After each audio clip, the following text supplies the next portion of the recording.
चलिए क्लास को शुरू करें।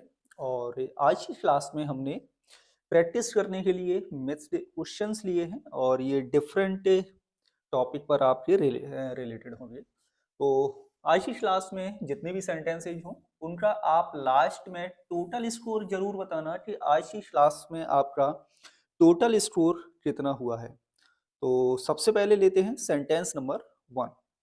सेंटेंस नंबर 1 में है आई वॉज बॉर्न डैश 1986। यहां पर आपको करेक्ट प्रपोजिशन बताना है कि राइट प्रपोजिशन इस सेंटेंस में क्या प्रयोग होगा। पहला सेंटेंस है फॉर, दूसरा सेंटेंस है सिंस, तीसरा है इन और ऑप्शन नंबर डी है आपका एगो। तो कौन बताएगा सबसे पहले राइट आंसर सेंटेंस नंबर 1 में? तो चलिए मैं बता देता हूं। तो ये जो सेंटेंस है आपका क्या लिखा हुआ है, पास्ट इंडेफिनिट टेंस लिखा हुआ है। ठीक है, ध्यान से देखेंगे, past indefinite I was born. और पास्ट इंडेफिनिट टेंस में यहां पर ईयर से पहले इन प्रपोजिशन का प्रयोग किया जाएगा। करेक्ट आंसर क्या होगा सेंटेंस नंबर 1 में? In preposition. नेक्स्ट है सेंटेंस 2 कि I have been a journalist dash 2 years, यानी कि मैं कितने समय से जर्नलिस्ट हूं? तो 2 सालों से। इस सेंटेंस को देखेंगे, सेंटेंस है हैज बीन हैव बीन, यानी कि ये सेंटेंस आपका प्रेजेंट परफेक्ट टेंस में लिखा हुआ है। किस में लिखा है ये? प्रेजेंट परफेक्ट टेंस में। और ये 2 years आपका है टाइम, समय। तो परफेक्ट टेंस में समय के साथ सिंस और फोर का प्रयोग किया जाता है। किसका प्रयोग किया जाएगा? फोर। तो यहां पर टोटल ड्यूरेशन ऑफ टाइम है 2 साल। क्या है? Total duration of time. तो सेंटेंस नंबर 2 में जो आपका राइट आंसर यूज किया जाएगा ये किया जाएगा फोर। क्लियर है? और ये थोड़ा सा ये बताओ, स्टार्टिंग ही कुछ लोग गलत कर रहे हैं। राइट आंसर दीजिए, आराम से दो, बहुत ही सिंपल सेंटेंस है, जल्दबाजी में आंसर ना दो। चलिए नेक्स्ट है सेंटेंस नंबर है 3 कि आई वेटेड फॉर यू, मैंने तुम्हारा इंतजार किया था। कब तक किया था? घंटों तक। अब बताइए सेंटेंस 3 में राइट आंसर क्या यूज किया जाएगा? क्या होगा राइट आंसर सेंटेंस नंबर 3 में? ओके, कौन बताने वाला है सेंटेंस नंबर 3 का right answer? Okay, very good. तो यहां पर यूज होगा 4 hours। Right option option number a sentence 3 में करेक्ट है। Clear? Very good, very good. Sentence number 3 में कोई कह रहा है सिंस। सिंस कैसे आ सकता है भैया?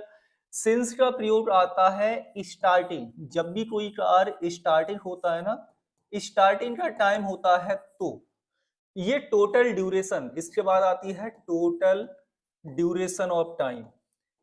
कैसा time? Total duration of time. Clear? Four का यूज होगा। नेक्स्ट है सेंटेंस नंबर है 4 कि सी लेफ्ट यूनिवर्सिटी 3 years, यानी उसने यूनिवर्सिटी को छोड़ दिया। उसने अब यूनिवर्सिटी कब छोड़ी? तो पहला ऑप्शन है ऑप्शन नंबर ए 4, दूसरा ऑप्शन है सिंस, तीसरा है इन और ऑप्शन नंबर डी है एगो। बहुत ही सिंपल है। किसने राइट आंसर दिया? Zahid, very good. एंड ये कौन है? Raghupati Reddy ji, very good. यहां पर आएगा आपका ऑप्शन, कहां पर है? एगो, ऑप्शन नंबर डी।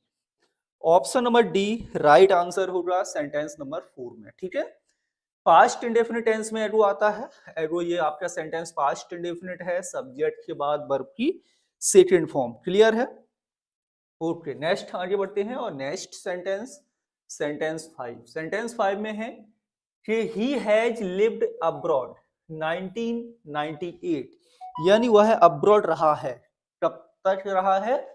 1998। अब ये सेंटेंस प्रेजेंट परफेक्ट टेंस में है, इस बात को ध्यान से देखना है आपको। सेंटेंस नंबर 5 राइट आंसर क्या होगा? देखो, प्रेजेंट परफेक्ट टेंस क्या शो करता है कि कोई कार्य पास्ट में स्टार्ट हुआ, ठीक है ना, एक स्पेसिफिक पॉइंट ऑफ टाइम पर शुरू हुआ और अभी भी वो चल रहा है। यही तो है, कनेक्टेड है प्रेजेंट से। 1998 ये स्टार्टिंग का टाइम है। कैसा टाइम है ये? Starting time. और स्टार्टिंग टाइम के साथ हम क्या लगाते हैं बताइए? फोर आएगा या सिंस आएगा? एगो नहीं आएगा। यहाँ पर इनका प्रयोग भी नहीं किया जाएगा। Very good. रंजीत मंडल का करेक्ट आंसर है ऑप्शन नंबर बी। बिल्कुल, यहाँ पर सिंस का प्रयोग करेंगे सेंटेंस 5 में। Option number B right answer होगा। Ravi Vanika, very good. रंजीत कहते हैं since, very good. Right answer होगा सेंटेंस नंबर 5 में ऑप्शन नंबर बी। चलिए नेक्स्ट आगे बढ़ते हैं। Next sentence, sentence 6, they got acquainted with each other last year। For since in या फिर कोई यहां पर हम प्रपोजिशन प्रयोग नहीं करें। आंसर बताएं, ये राइट आंसर सेंटेंस नंबर 6 में क्या यूज करना है? बोलिए राइट आंसर क्या होगा? सेंटेंस नंबर 6 में राइट आंसर क्या होगा? Very good. कौन बताने वाला है राइट आंसर सेंटेंस नंबर 6 का? सेंटेंस क्या लिखा हुआ है आपका? They got acquainted. सेंटेंस है आपका पास्ट इंडेफिनिट। क्या लिखा हुआ है? पास्ट इंडेफिनिट है। यस, चलिए जल्दी से कमेंट करो, कंफ्यूज नहीं होना है, बहुत ही सिंपल सेंटेंस है। राइट आंसर सेंटेंस 6 में। ओके चलो देखो, अब जैसे मैं ये कहूं कि आई बॉट दिस कार, मैंने इस कार को खरीदा। कब खरीदा? लास्ट ईयर खरीदा। ये जो लास्ट वर्ड लगा है ना, दिस, लास्ट, नेक्स्ट, एवरी, इनसे पहले आपको यहां पर प्रपोजिशन प्रयोग नहीं करना है। राइट आंसर होगा ऑप्शन नंबर डी, कोई प्रपोजिशन नहीं आएगा। ठीक है, आप normal size sentence last year से आप दूसरा बना लेते ना, तब भी आसानी से समझ में आ जाता है कि यहाँ पर हमें कोई भी प्रपोजिशन सेंटेंस इसमें यूज नहीं करना है। क्लियर है? Okay, good evening Arvind, no preposition, बिल्कुल यहाँ पर नो प्रपोजिशन रहेगा, कोई बात। नेक्स्ट आगे बढ़ते हैं। नेक्स्ट है सेंटेंस 7। प्रैक्टिस करते रहिए, डेली प्रैक्टिस करते रहिए। जो छोटे छोटे पॉइंट्स हैं जहां पर आपको कंफ्यूजन हो ही जाती है एग्जाम में, जब भी आप जाते हो ना कंफ्यूजन हो ही जाती है, तो इसी के लिए ये प्रैक्टिस सेशंस होते हैं आप लोगों के लिए। सेंटेंस 7 है, have you dash been to China. क्या आप चाइना गए हैं? Never been to China, ever been to China, since या फिर येट। बहुत ही सिंपल सा क्वेश्चन है। मैं यहाँ पर दो चीजें आपसे पूछना चाहूंगा कि यहाँ पर ये जो बीन लगा हुआ है इसका मतलब क्या है? कौन बताएगा? कौन बताएगा यहाँ पर बीन का राइट आंसर क्या है? और इसके साथ साथ मैं आपको बताता हूं। अब देखो, ए नेवर नहीं आएगा क्वेश्चन में, नेवर नहीं आता है प्रेजेंट परफेक्ट टेंस में, और स्पेशली तब जब बीन लगा हो मेन वर्ब। बीन क्या है यहाँ पर? मेन वर्ब है। ठीक है, पहली बात तो ये। हाँ बिल्कुल, ये कुछ लोग बता रहे हैं कि ऑप्शन नंबर यहाँ पर बी एवर राइट है। बिल्कुल एवर ही यूज होगा, और क्यों होगा वो अभी मैं आपको बताता हूं। जो भी आप लोगों के डाउट्स हो आप राइट डाउन करके लिख लो, हम लोग डिस्कशन करेंगे फिर। ठीक है, तो यहाँ पर एवर का प्रयोग किया जाएगा। Have you ever been to China. क्या एवर बीन टू चाइना का मतलब ये मान लो कि इस समय मान लो कि ये आपका प्रेजेंट है। ठीक है, इसके पहले यानी कि ये हो गया आपका पास्ट। अब जब से आपका जन्म हुआ है तब से ले लो, यानी in your whole life. Question में क्या पूछा जाता है?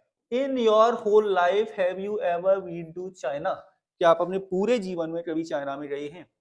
यदि आप निगेटिव आंसर होगा तब आप यहाँ पर नेवर का यूज करोगे। क्या बोलोगे? I have never been to China. ठीक है, yes. Sentence 8, don't worry about phoning him. आप चिंता मत करो उसको फोन लगाने के लिए, क्योंकि आई हैव डन इट, क्योंकि मैंने ये कार्य कर दिया है। ठीक है, I have ever, I have already, yet या फिर नेवर। बहुत ही सिंपल आंसर बताइए। राइट आंसर यहाँ पर ही आपके अब एडवर्ब आ गए। अभी हम प्रपोजिशन कर रहे थे, अब ये ऑप्शन में आपके एडवर्ब्स हैं। करेक्ट आंसर बताइए। राइट आंसर सेंटेंस नंबर है 8। हाँ, good evening everyone, very good. Yes, देखो एवर का मतलब मैंने आपको बता दिया, इन योर होल लाइफ यानी कि पास्ट की बात होती है। ऑलरेडी का मतलब होता है कि आपके सोचने से पहले ही, सामने वाले के सोचने से पहले ही कोई कार्य हो गया है, ऑलरेडी का प्रयोग करते हैं। तो मैं उससे क्या कह रहा हूं कि आप चिंता मत करो उसको फोन लगाने के लिए, मैंने ये काम